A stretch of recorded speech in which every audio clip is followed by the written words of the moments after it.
Olá pessoal, sou Gustavo, engenheiro ambiental da Gama Geo, uma empresa especializada em geoprocessamento e meio ambiente. E no vídeo de hoje eu vou mostrar para vocês como a gente consegue transformar esse arquivo shapefile em uma tabela para trabalhar com Excel e como nós conseguimos trabalhar essa tabela aí no Excel usando tabelas dinâmicas, tá certo? Então fique aí para o vídeo.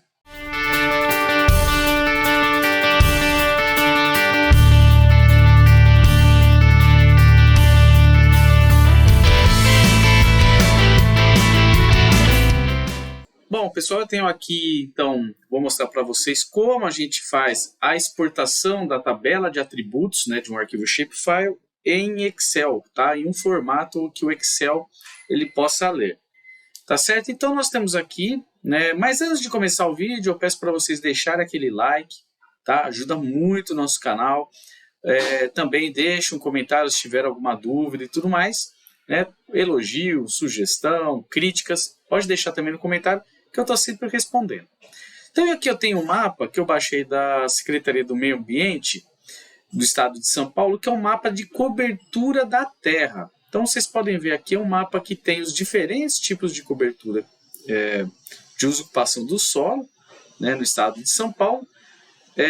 Eu baixei do Datagel, tá? Então vou deixar até o link aqui no comentário fixado do nosso vídeo aqui. Como que acessar o Datagel? Um dia, se vocês pedirem, coloquem lá nos comentários, tá? Querem aprender a usar o Datagel, eu ensino para vocês. E aqui, então, vamos abrir, clicando com o botão direito, vamos abrir a tabela de atributos, que ela é praticamente também uma tabela editável, como um Excel, só que amarrado ali com o tipo de... com o polígono, né? Com a feição que a gente está olhando. Então, essa tabela ela é muito grande, você tem uma infinidade de polígonos, vamos ver. Temos aí de 182 mil polígonos, 106, então é muito grande, tá? E temos as classes, corpo d'água, cobertura arbórea, vamos ver aqui solo exposto, né? Então nós temos aqui o comprimento, né, o perímetro do shape e a área desse shape, né, a área de cada polígono, que foi calculado, foi apresentado aí pela Secretaria do Meio Ambiente. Pelo que eu vejo aqui, ela está em metros, tá certo? Mas vamos mudar um pouco aqui a cor, né? Clicando com o botão direito, propriedades, vamos mudar a cor aqui, vamos deixar ele categorizado. Vamos deixar de acordo aqui colorido conforme a sua classe, conforme o tipo de uso do solo. Então eu coloco categorizado, a cor aqui a classe, e eu ponho para classificar. Então todos os tipos de uso do solo, eu tenho aqui, né, que tem na tabela de atributos, eu tenho aqui descrita. Então, tem área construída, área úmida, cobertura arbórea. A gente pode até mudar a cor, né, a gente dando 2 cliques, podemos colocar aqui, vegetação nativa, a gente põe um verde mais escuro, área úmida, tudo bem, herbácea arbustiva, a gente pode colocar aqui esse verdinho mais claro. Corpo d'água, sempre interessante, como convenção, deixar em azul. Ele já está até azul. Vamos deixar com esse azul mesmo, tá bonito. Solo exposto, podemos deixar um marrom. Isso aqui eu estou fazendo mais para a gente ver o que nós temos, né, aqui. E sombra e nuvem, vamos deixar em branco. Tá? Que são faltas de dados. Pode deixar, isso aqui são cores aleatórias que eu estou escolhendo, tá? Só para a gente poder ver como é que fica esse mapa. E aí depois, né, de selecionar as cores e tudo mais, a gente coloca em aplicar e aqui ele ajusta para nós aqui o mapa.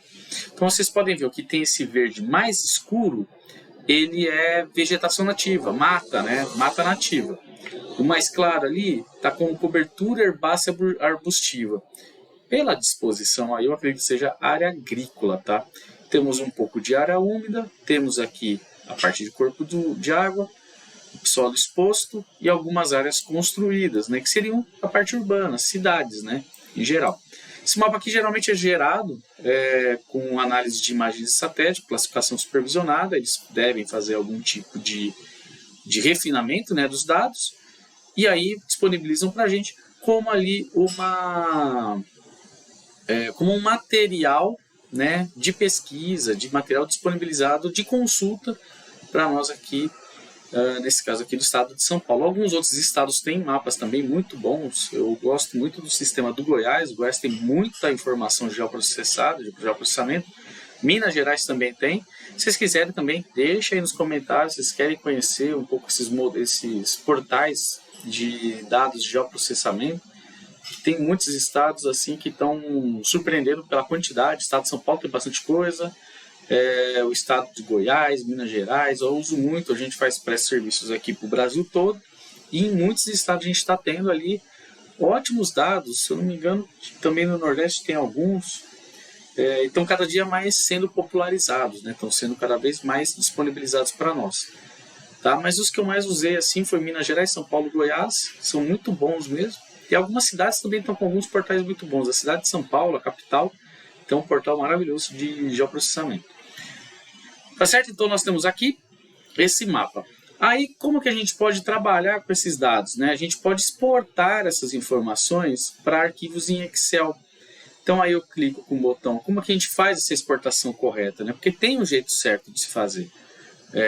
Não é apenas copiar, colar, né? Nas versões anteriores do QGIS você tinha alguns complementos que auxiliavam, mas agora a gente tem uma forma muito mais simplificada. A gente clica com o botão direito, abrir tabela de atributos. Desculpa, essa aqui é a tabela de atributos, não vou abrir agora não. A gente clica com o botão direito, exportar e guardar elementos como. E aí a gente vem aqui e salva como XLS, tá certo?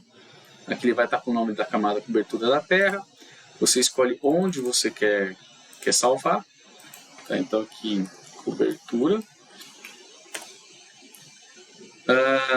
Eu não vou deixar aqui adicionado, não quero que ele adicione a camada no mapa, mas você pode deixar se quiser usar depois para algum tipo de tabela ok. E aí você põe o ok. Como a tabela é muito pesada, ela vai demorar um pouco mais para ser downloadada, né? Para ser salvo. Deu 100% aqui. Aí, ó, o QGIS já avisou que deu tudo certo. Outra coisa que a gente pode fazer é a gente abrir a tabela de atributos e selecionar apenas aqui alguma classe, por exemplo. Então a gente tem a classe do corpo d'água, ou eu seleciono manualmente, ou seleciono também usando a calculadora, né, de campo. Mas vamos fazer aqui, ó, vamos selecionar alguns. Então aqui selecionar alguns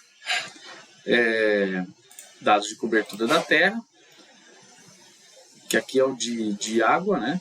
Então eles estão selecionados. E eu posso exportar apenas o que eu deixei selecionado. Da mesma forma, eu ponho em guardar como. E aqui na codificação eu coloco salvar somente feições selecionadas. Aqui também não vou querer que acesse. E aqui eu vou pôr como corpo d'água. Deixa eu juntar tudo, né? Nunca é bom, usando QGIS, deixar espaços, acentos e caracteres especiais, tá? E aí, ok. Como o arquivo é menor, ele me foi exportado de uma maneira mais fácil. Agora vamos aqui para a área de trabalho. Aqui, pessoal, então eu fiz esse aqui eu abri, tá? Então o corpo d'água. Então eu tenho aqui os dados do corpo d'água, vieram como número, tá vendo? Então são todos aqui como número para mim. E eu posso trabalhar da forma que eu quiser. Eu posso fazer, por exemplo, um somar. Somo aqui até aqui, por exemplo. E eu tenho aqui o total, né, dessa área ocupada. Posso fazer soma, média, qualquer operação. E vamos abrir aqui este outro, que é o de cobertura do solo, da terra. Que aqui ele vai estar um pouco mais pesado, tá? Mas ele vai abrir. Ele está carregando. Bom, aqui abriu, carregou.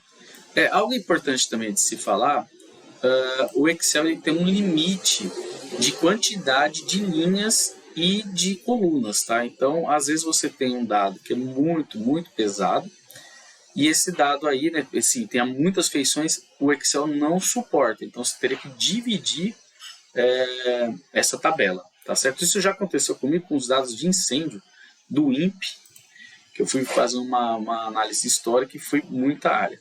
Então aqui a gente para a gente trabalhar com esses dados, nós selecionamos a tabela inteira e eu venho aqui inserir tabela dinâmica. O que é essa tabela dinâmica? Ela é uma tabela, vamos dizer assim, inteligente. Então, eu consigo agrupar informações de alguma coluna que nós temos aqui. Então, no caso, a gente tem Object-D, Grid Code, classe, né, Shape Length e Shape Area. Então, vamos fazer aqui uma tabela dinâmica, a gente dá o OK, e aqui é o campo da tabela dinâmica. O que nós podemos fazer? A gente pode fazer, por exemplo, uma tabela me mostrando o somatório, a média, tudo automaticamente da área do Shape. Eu uso isso muito para áreas agrícolas. A gente faz uma análise grande, né, de áreas agrícolas. Eu uso bastante essa tabela dinâmica. Se eu pego a classe e arrasto para cá, ele começa a gerar uma tabelinha. E tá vendo? Já gerou uma coluna. Só que eu quero saber quanto que tenho aqui de área aqui. Então, nesse caso, nós temos a coluna, área construída, e a coluna, rótulos de linha, né, a classe, e nós temos aqui a quantidade de área, né, de cada item desse aqui da classe. Então, até esses dados, valores estão bem estranhos. Acho que está meio furado esses dados aqui, né? Teria que recalcular lá no QGIS, tá? Aqui está dando 21, não sei o que, esse aqui é para o estado de São Paulo inteiro. E aqui é o valor de soma. Você clicando aqui em cima, você pode até fazer uma configuração. Você pode colocar soma, contagem. Então, quantos polígonos tem cada um? A gente pode pôr a média.